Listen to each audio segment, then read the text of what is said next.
사사기 7장. 여룻바알이라고도 하는 기드온과 그가 거느리는 모든 군대가 일찍 일어나 하롯이라는 샘 곁에 진을 쳤는데 미디안의 진은 거기에서 북쪽 골짜기에 있는 모래 언덕에 있었다. 주님께서 기드온에게 말씀하셨다. 내가 거느린 군대의 수가 너무 많다. 이대로는 내가 미디안 사람들을 내가 거느린 군대의 손에 넘겨주지 않겠다. 이스라엘 백성이 나를 제쳐놓고서 제가 힘이 세어서 이긴 줄 알고 스스로 자랑할까 염려된다. 그러니 너는 이제라도 그들에게 말하여 두려워서 떨리는 사람은 누구든지 길르앗 산을 떠나서 돌아가게 하여라. 기드온이 두려워서 떠는 자를 돌아가게 하니 그들 가운데서 2만 2천 명이 돌아가고 1만 명이 남았다. 주님께서 또 기드온에게 말씀하셨다. 군인이 아직도 많다. 그들을 물가로 데리고 내려가거라. 내가 너를 도와 거기에서 그들을 시험하여 보겠다. 내가 너에게 이 사람이 너와 함께 나갈 사람이라 일러주면 너는 그 사람을 데리고 가거라.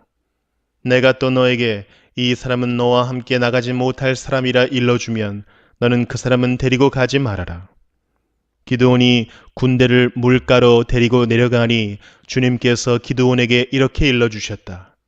개가 핥는 것처럼 혀로 물을 핥는 사람과 무릎을 꿇고 물을 마시는 사람을 모두 구별하여 세워라. 손으로 물을 움켜 입에 대고 핥는 사람의 수가 300명이었고 그 밖의 백성들은 다 무릎을 꿇고 물을 마셨다. 주님께서 기드온에게 이르셨다. 물을 핥아먹은 300명으로 너희를 구원하겠다.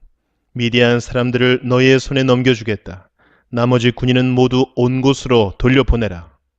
그래서 기드온은 물을 핥아먹은 300명만 남겨두고 나머지 이스라엘 군대는 각자의 집으로 돌려보냈다. 남은 300명은 돌아가는 군인들에게서 식량과 나팔을 넘겨받았다. 미디안의 진은 그 아래 골짜기에 있었다. 그날 밤 주님께서 기드온에게 말씀하셨다. 너는 일어나서 적진으로 쳐 내려가거라. 내가 그들을 너의 손에 넘겨주겠다.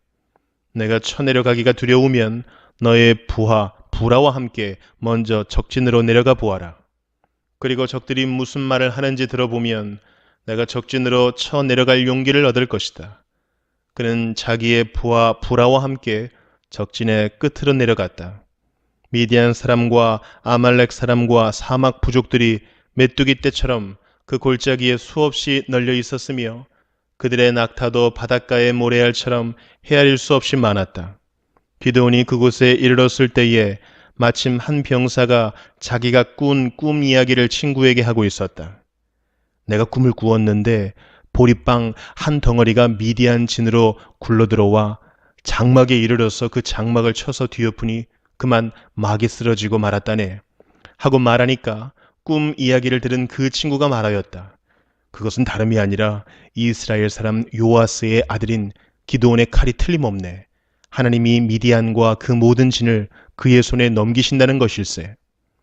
기드온은 그 꿈 이야기와 해몽하는 말을 듣고 주님께 경배하였다. 그리고 그는 이스라엘 진으로 돌아와서 일어나라. 주님께서 미디안의 진을 너희 손에 넘겨주셨다 하고 외쳤다. 그는 300명을 세 부대로 나누고 각 사람에게 나팔과 빈 항아리를 손에 들려주었다. 빈 항아리 속에는 횃불을 감추었다. 그리고 이렇게 지시하였다. 너희는 나를 보고 있다가 내가 하는 대로 하여라. 내가 적진의 끝으로 가서 하는 대로 따라 하여라. 나와 우리 부대가 함께 나팔을 불면 너희도 적진의 사방에서 나팔을 불면서 주님 만세, 기드온 만세 하고 외쳐라. 기드온과 그가 거느리는 군사 100명이 적진의 끝에 다다른 것은 미디안 군대의 보초가 교대를 막 끝낸 한밤중이었다. 그들은 나팔을 불며 손에 든 항아리를 깨뜨렸다. 세 부대가 모두 나팔을 불며 단지를 깨고 왼손에는 횃불을 들고 오른손에는 나팔을 들고 불면서 주님의 칼이다, 기드온의 칼이다 하고 외쳤다. 그리고 그들이 저마다 제자리에 서서 적진을 포위하니 적군은 모두 아우성치며 달아났다. 300명이 나팔을 불 때에 주님께서 모든 적들이 저희들끼리 칼로 치게 하셨다. 적군은 도망하여 스레라의 베시다와 또 닷밭에 가까운 아벨무홀라의 경계선까지 후퇴하였다. 납달리 지파와 아셀 지파와 온 므낫세 지파에서 모인 이스라엘 사람들이 미디안 군대를 추격하였다. 기드온은 에브라임 산간 지방 전역에 전령들을 보내어서 말하였다. 너희는 내려와서 미디안을 쳐라. 그들을 앞질러서 벳바라와 요단강에 이르기까지의 나루들을 점령하여라. 그러자 에브라임 사람이 모두 모여서 벳바라와 요단강에 이르기까지의 나루들을 점령하였다. 그들이 미디안의 두 우두머리 오렙과 스앱을 사로잡아 오렙은 오렙 바위에서 죽이고 스앱은 스앱 포도주 틀에서 죽이고 계속 미디안을 추격하였다. 그들이 오렙과 스앱의 머리를 유단강 동쪽 지역에 있는 기드온에게 가져왔다. 사도행전 11장. 사도들과 유대에 있는 신도들이 이방 사람들도 하나님의 말씀을 받아들였다는 소식을 들었다. 그래서 베드로가 예루살렘에 올라왔을 때에 할례를 받은 사람들이 당신은 할례를 받지 않은 사람들의 집에 들어가서 그들과 함께 음식을 먹은 사람이요 하고 그를 나무랐다. 이에 베드로가 그 사이에 일어난 일을 차례대로 그들에게 설명하였다. 내가 요바성에서 기도를 하고 있었습니다. 그때 나는 황홀경 가운데서 환상을 보았는데 큰 보자기와 같은 그릇이 내 귀퉁이가 끈에 매달려서 하늘에서 드리워져 내려서 내 앞에까지 왔습니다. 그 안을 자세히 들여다보니 땅 위에 네발 짐승들과 들짐승들과 기어다니는 것들과 공중의 새들이 있었습니다. 그리고 베드로야 일어나서 잡아먹어라 하는 음성이 내게 들려왔습니다. 그래서 나는 주님 절대로 그럴 수 없습니다. 나는 속된 것이나 정결하지 않은 것을 먹은 일이 없습니다. 하고 말하였습니다.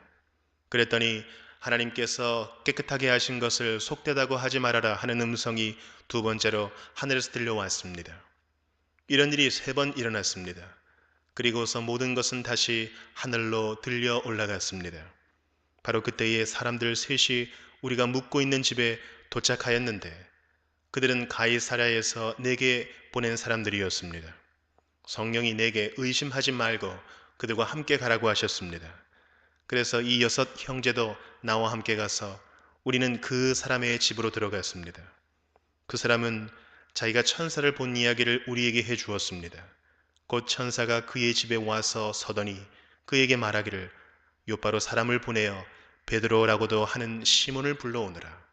그가 내게 너와 내 온 집안이 구원을 받은 말씀을 일러줄 것이다 하더라는 것입니다. 내가 말을 하기 시작하니 성령이 처음에 우리에게 내리시던 것과 같이 그들에게도 내리셨습니다. 그때 나는 요한은 물로 세례를 주었지만 너희는 성령으로 세례를 받을 것이다 하신 주님의 말씀에 생각났습니다. 그러므로 하나님께서는 우리가 주 예수 그리스도를 믿을 때에 우리에게 주신 것과 같은 선물을 그들에게 주셨는데 내가 누구이기에 감히 하나님을 거역할 수 있겠습니까? 이 말을 듣고 그들은 잠잠하였다. 그들은 하나님께 영광을 돌리고 이제 하나님께서는 이방 사람들에게도 회개하여 생명에 이르는 길을 열어주셨다 하고 말하였다. 스데반에게 가해진 박해 때문에 흩어진 사람들이 베네키아와 키프로스와 안디오까지 가서 유대 사람들에게만 말씀을 전하였다. 그런데 그들 가운데는 키프로스 사람과 구레네 사람 몇이 있었는데 그들은 안디옥에 이르러서 그리스 사람들에게도 말을 하여 주 예수를 전하였다. 주님의 손이 그들과 함께 하시니 수많은 사람이 믿고 주님께로 돌아왔다. 예루살렘 교회가 이 소식을 듣고서 바나바를 안디옥으로 보냈다. 바나바가 가서 하나님의 은혜가 내린 것을 보고 기뻐하였고 모든 사람에게 굳센 마음으로 주님을 의지하라고 권하였다. 바나바는 착한 사람이요 성령과 믿음이 충만한 사람이었다. 그래서 많은 사람이 주님께로 나아왔다. 바나바는 사울을 찾으려고 다소로 가서 그를 만나 안디옥으로 데려왔다. 두 사람은 1년 동안 줄곧 거기에 머물면서 교회에서 모임을 가지고 많은 사람을 가르쳤다. 제자들은 안디옥에서 처음으로 그리스도인이라고 불리었다. 그 무렵에 예언자 몇이 예루살렘에서 안디옥에 내려왔다. 그 가운데 아가보라는 사람이 성령의 감동을 받아서 일어나 온 세계에 큰 기근이 들 것이라고 예언하였다. 바로 그 기근이 글라우디오 황제 때에 들었다. 그래서 제자들은 각각 자기 형편에 따라 몫을 정하여 유대에 사는 신도들에게 구제금을 보내기로 결정하였다. 그들은 그대로 실행해서 바나바와 사울 편에 그것을 장로들에게 보냈다. 예레미야 20장.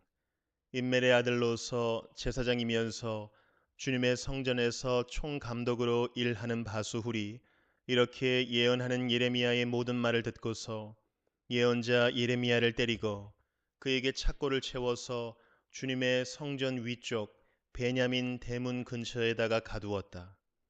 다음날 아침에 바수훌이 예레미야의 착고를 풀어줄 때에 예레미야가 그에게 이렇게 말하였다. 주님께서 이제는 당신의 이름을 바수훌이라 부르시지 않고 마골 미사빕이라고 부르실 것이요. 당신을 두고 주님께서 나에게 이렇게 말씀하셨소.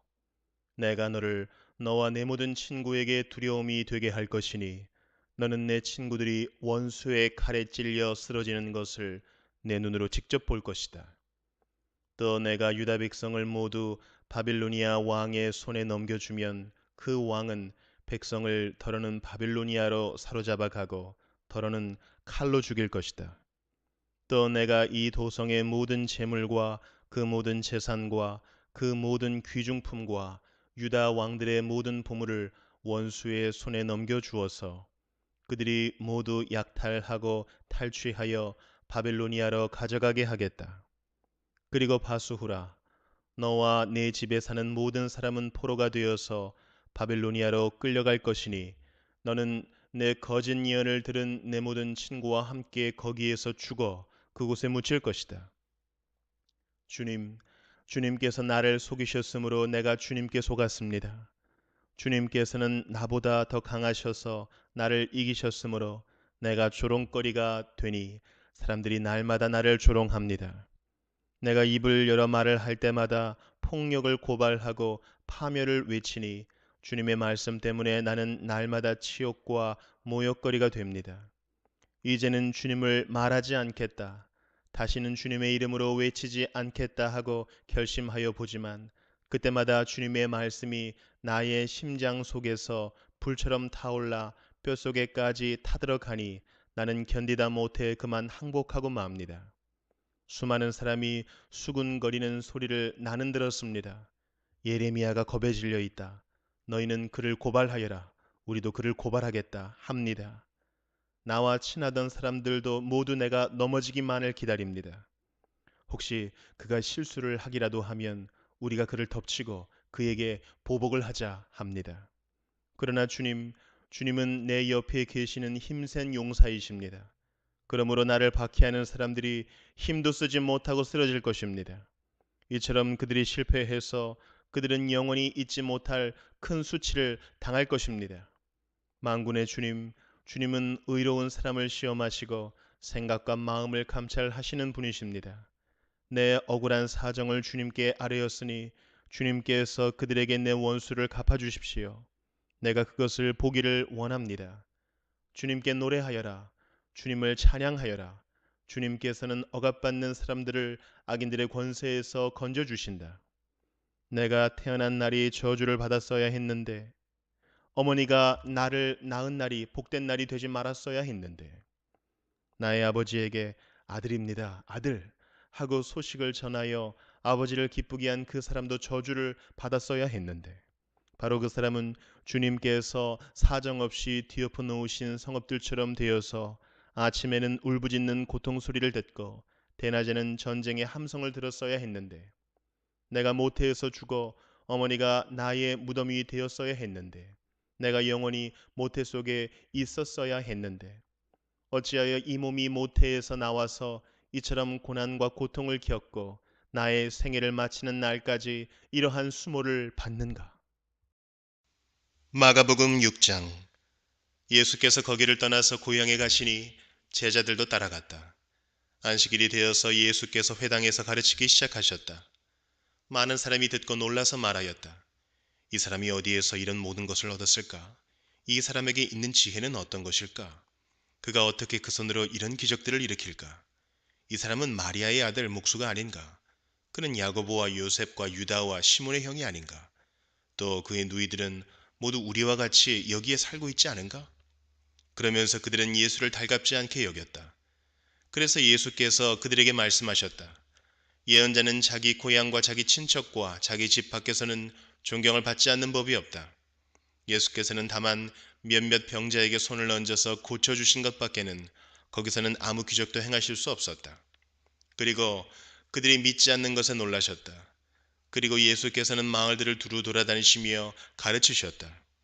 그리고 12 제자를 가까이 부르셔서 그들을 둘씩 둘씩 보내시며 그들에게 악한 귀신을 억누르는 권능을 주셨다.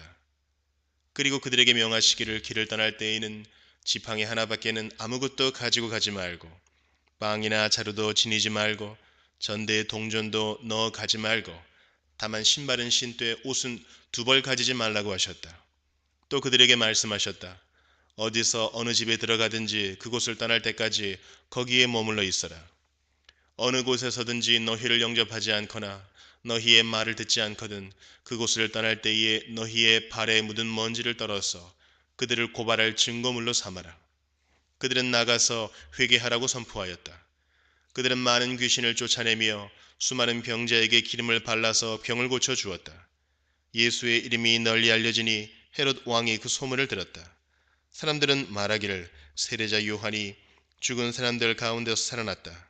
그 때문에 그가 이런 놀라운 능력을 발휘하는 것이다 하고 또 더러는 말하기를 그는 엘리야다 하고 또 더러는 옛 예언자들 가운데 한 사람과 같은 예언자다 하였다. 그런데 헤롯이 이런 소문을 듣고서 말하기를 내가 목을 벤 그 요한이 살아났구나 하였다. 헤롯은 요한을 잡아오게 하여서 옥에 가둔 일이 있었다. 헤롯이 자기와 형제간인 빌립의 아내 헤로디아 때문에 그렇게 했던 것이다. 헤롯이 그 여자를 아내로 맞았으므로 요한이 헤롯에게 형제의 아내를 차지하는 것은 옳지 않다고 말해왔기 때문이다. 그래서 헤로디아는 요한에게 원한을 품고 요한을 죽이고자 하였으나 뜻을 이루지 못하였다. 그것은 헤롯이 요한을 의롭고 성스러운 사람으로 알고 그를 두려워하며 보호해 주었고 또 그의 말을 들으면 몹시 괴로워하면서도 오히려 달게 들었기 때문이다. 그런데 좋은 기회가 왔다.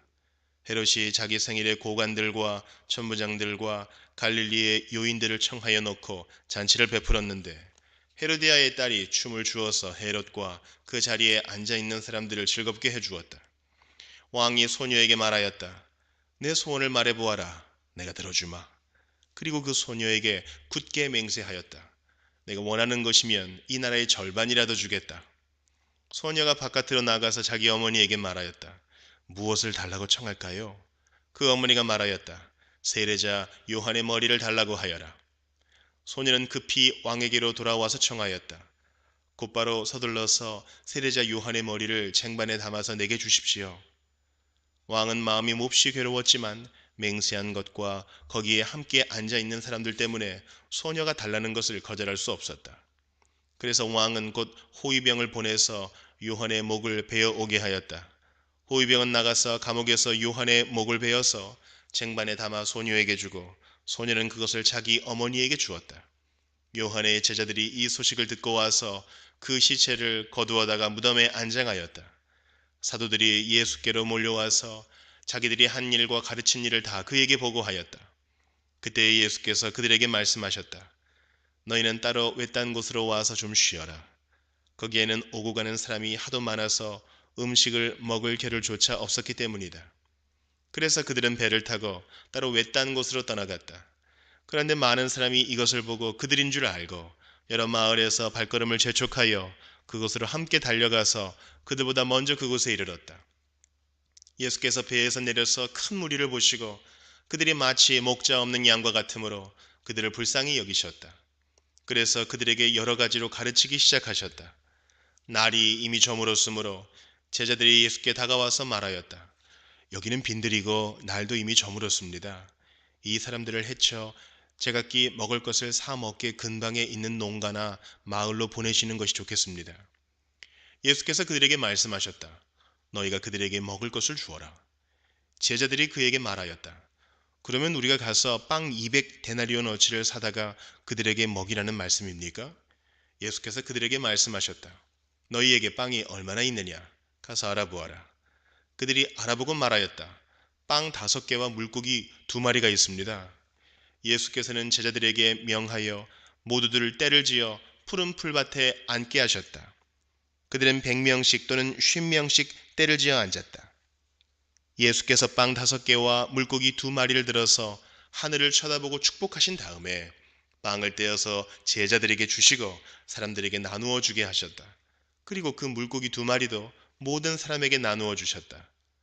그들은 모두 배불리 먹었다. 빵 부스러기와 물고기 남은 것을 주워 모으니 12광주리에 가득 찼다. 빵을 먹은 사람은 남자 어른만도 5,000명이었다. 예수께서는 곧 제자들을 재촉하여 배를 태워 자기보다 먼저 건너편 베세다로 가게 하시고 그동안에 무리를 헤쳐 보내셨다. 그들과 헤어지신 뒤에 예수께서는 기도하시려고 산에 올라가셨다. 날이 저물었을 때에 제자들이 탄 배는 바다 한가운데에 있었고 예수께서는 홀로 무태 계셨다. 그런데 예수께서는 그들이 노를 젓느라고 몹시 애쓰는 것을 보셨다. 바람이 거슬러서 불어왔기 때문이다. 이른 새벽에 예수께서 바다 위를 걸어서 그들에게로 가시다가 그들을 지나쳐 가려고 하셨다. 제자들은 예수께서 바다 위로 걸어오시는 것을 보고 유령으로 생각하고 소리쳤다. 그를 보고 모두 놀랐기 때문이다. 그러나 예수께서 곧 그들에게 말씀하셨다. 안심하여라. 나다. 두려워하지 말아라. 그리고 예수께서 그들이 탄 배에 오르시니 바람이 그쳤다. 그래서 제자들은 몹시 놀랐다. 그들은 빵을 먹이신 기적을 깨닫지 못하고 마음이 무뎌져 있었다. 그들은 바다를 건너가서 게네사렛 땅에 이르러 닻을 내렸다. 그들이 배에서 내리니 사람들이 곧 예수를 알아보고 그 온 지방을 뛰어다니면서 예수가 어디에 계시든지 병자들을 침상에 눕혀서 그곳으로 데리고 오기 시작하였다. 예수께서 마을이든 도시이든 농촌이든 어디에 들어가시든지 사람들이 병자들을 장터 거리에 데려다 놓고 예수께 그 옷술만이라도 손을 대게 해달라고 간청하였다. 그리고 손을 댄 사람은 모두 병이 나았다.